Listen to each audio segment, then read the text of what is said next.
Hey, I'm Kay, the lifestyle coach at Avenu Fitness, and I have with me Meagan today. So I'm super pumped about that. She agreed to do a lifestyle session. And the greatest thing I love about Meagan is one, she is amazing Pilates instructor, facilitator, leader, whatever, all the adjectives that you would put with Meagan and Pilates.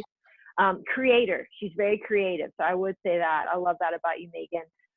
But she's got so much to offer. So this conversation is going to be really fun, and I hope that you stay tuned on it because there's a lot of things in the way that Meagan processes life, and she's been through a lot of things in life. I think she has a lot for us to take in. So Meagan, thanks so much for letting us be on this conversation together, and I look forward to chatting with you. But the way I wanted to start, and the question that came to my mind, because I'd love for you to help just all of us as we talk and as we process, is how do you take, so many people have, like, they could insert whatever traumatic situation. For some people right now, we know it's COVID, but there's been other ones that maybe COVID isn't as crazy for them as maybe something else they experienced in life. So I know you've been through a lot of things. How do you process hard situations? Like, help us understand how you process hard situations. So, like you said, I think a lot of people have been through hard stuff. And so maybe COVID wasn't as detrimental to whatever was going Mm-hmm. on in their life at the moment. I know that Right. was kind of the case with myself. Um, if you know me, which I know you do, obviously I've had cancer a few times. And so I felt like when COVID happened, just my Yeah. natural way of processing, because I've been through something like Right. cancer, Yep. is this sucks right now, but this is not Mm-hmm. forever. Mm-hmm. I And like that. that's just kind of the way that my brain processes things. Is I know this Yep. is hard. I know this is not ideal, but it's not going to last forever. And Mm-hmm. is there anything positive I can take from this? And so I felt like for myself, it was not that bad. I was Yeah. on Yeah. Yeah. it Yeah. was really hard for a lot of people being stuck at home and dealing with that. And God forbid if you were somebody who got sick, and that was just, that's a whole other Right. aspect that I don't think we always think about.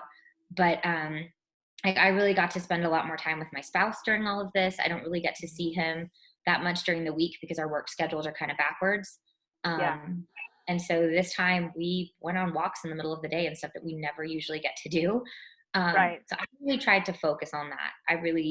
It was hard. Don't get me wrong. I think that trying to be creative without any equipment is not my thing. I'm Right. used to having a big piece of equipment where I'm like, grab this, grab that. But I didn't have that.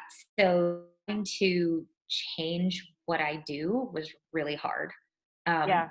Again, like we were just saying, like this is definitely a time for me to teach myself to be more creative in a different way.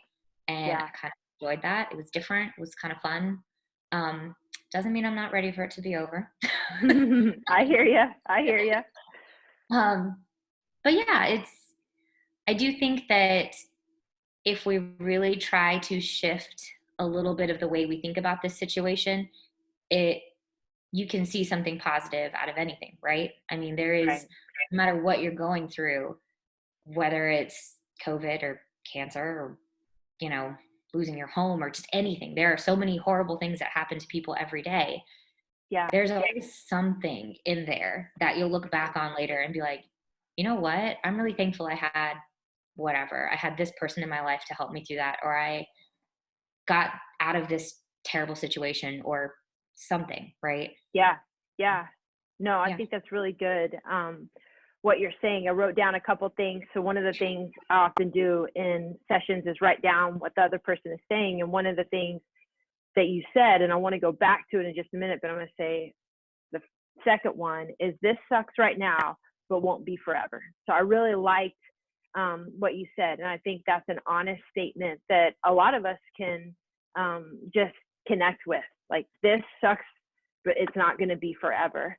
But the thing I want to go back to, if you'll allow me to, and I know it's a little vulnerable, but just, you said, I didn't just have cancer once. You said I had cancer a few times.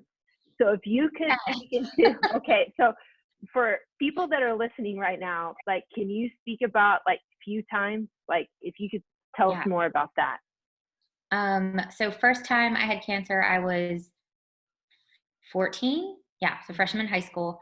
Um, did not know what was going on. And honestly, like if you ask me about that time, you probably have to ask my mom because I feel like as a kid, you don't really know. Even like 14 is still a kid, right? Like Right. I did not really grasp what was happening to me because anytime the doctor would ask me a question, I just kind of looked at my mom, who would be like, Yeah. oh, this and this and this. And I just didn't really know what was happening. I had surgery, and then a really long recovery. Yeah.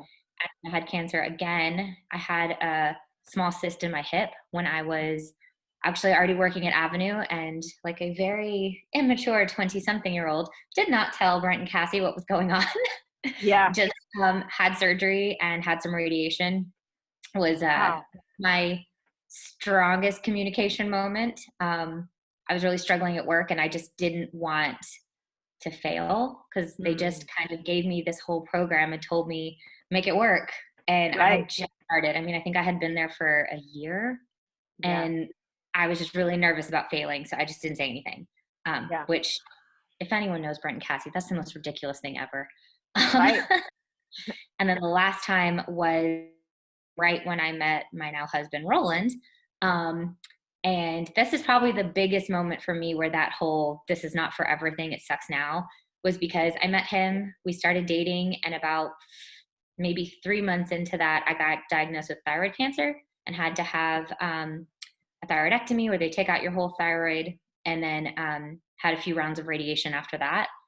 Yeah. And if and it sounds kind of weird, but we went through that together. He was really there for me, and he did not. I mean, we had just started dating. He did not have to do Wow. that. And he came Wow. in for every treatment, for surgery. He Wow. slept in the room with me. We had just started dating. Yeah. And he knew, my sweet parents didn't want to leave me there, but they're older and sleeping in a chair is awful. And Right. he was just there for me and went through all of that with me. And it definitely made us way closer, way faster. Yeah. Which we don't know this engaged after being about together for 6 months was very quick.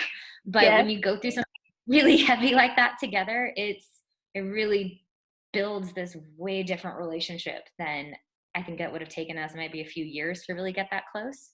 Yeah. Um, but yeah, I mean, again, it's hard situations don't last forever, right? Unless you are, God Right. forbid, if I had different types of cancer, if lymphoma when I was younger had been further along and they didn't catch it early, that could have been a very different life for me and could have Right. not been a life at all after that. But I think that, if it's not something you're going through, if it is short-lived trauma and short-lived Mm-hmm. stress, Mm-hmm. for myself, I try really hard just to focus on the fact that it will come to an end, even if Right. that's a year from now, even if this not so fun COVID situation, we keep having to do this virtual stuff and we keep having to have connections like this that Yeah. last for another year, which I know I have a lot of clients who have recently had cancer and stuff and cannot come in and cannot be Right. exposed. And I'm going to have to just keep serving them in this way. Right. Um, but I feel really lucky to just at least being able to spend that time with them, opposed to what if we didn't have these services, Zoom or something like that, and then I just didn't get to see him at all. Right. Uh, yeah.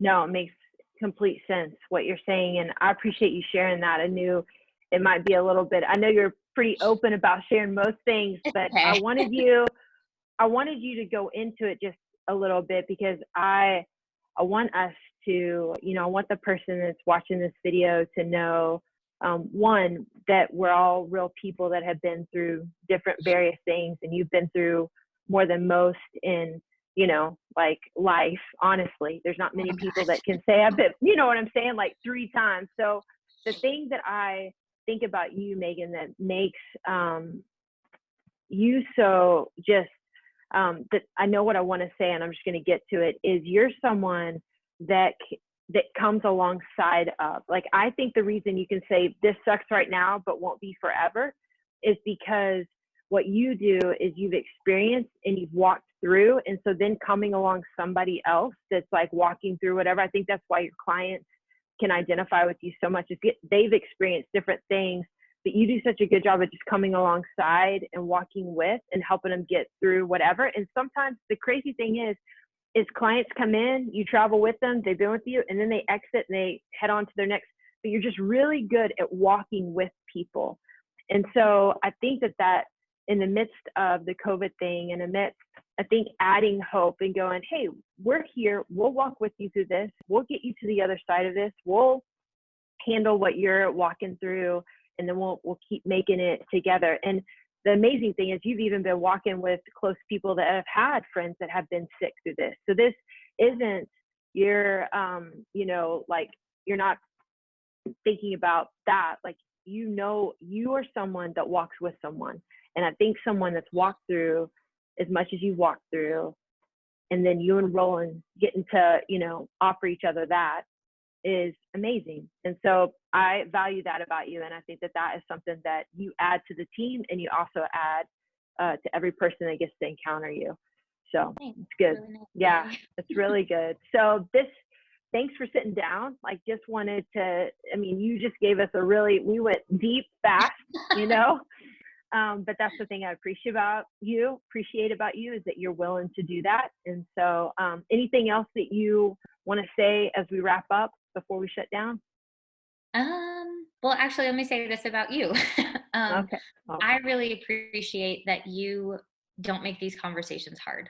I know that you and I have done a few of these together, and I sometimes just getting this stuff out feels so much better than holding it in, because I think that I try really hard with my, just friends and family to just talk about stuff, but not everybody has the time to sit down and do this kind of stuff with you, and they love you and they want to, but when you're going through something that is heavy and hard, and I just appreciate that you, first of all, are even willing to kind of do this thing, because I know that if something's going on with myself and I just need to be in a different headspace, I always know I can come talk to you, even if it's not exactly in one of these sessions. And you are the easiest person to talk to.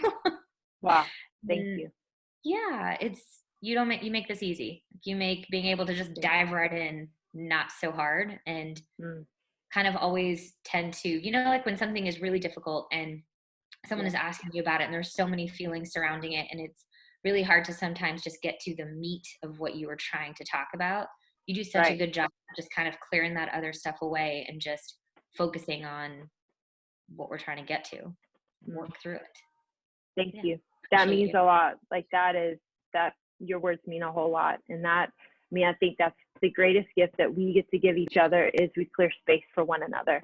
And I think that's what, if we were to say what we want to do for each other in life, is just, I want to clear space for you. Like, you clear space for me. There's been many times like you have just helped clear the space. Hey, Kay, it's all going to be okay. You know what I mean? Or, hey, I'm with you.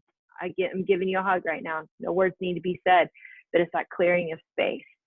So thank you. Appreciate it. Thank you. All right. Well, thanks for coming on, joining, being willing. And I look forward to next time that we get to do this. All right. Absolutely. Bye, friend. Bye.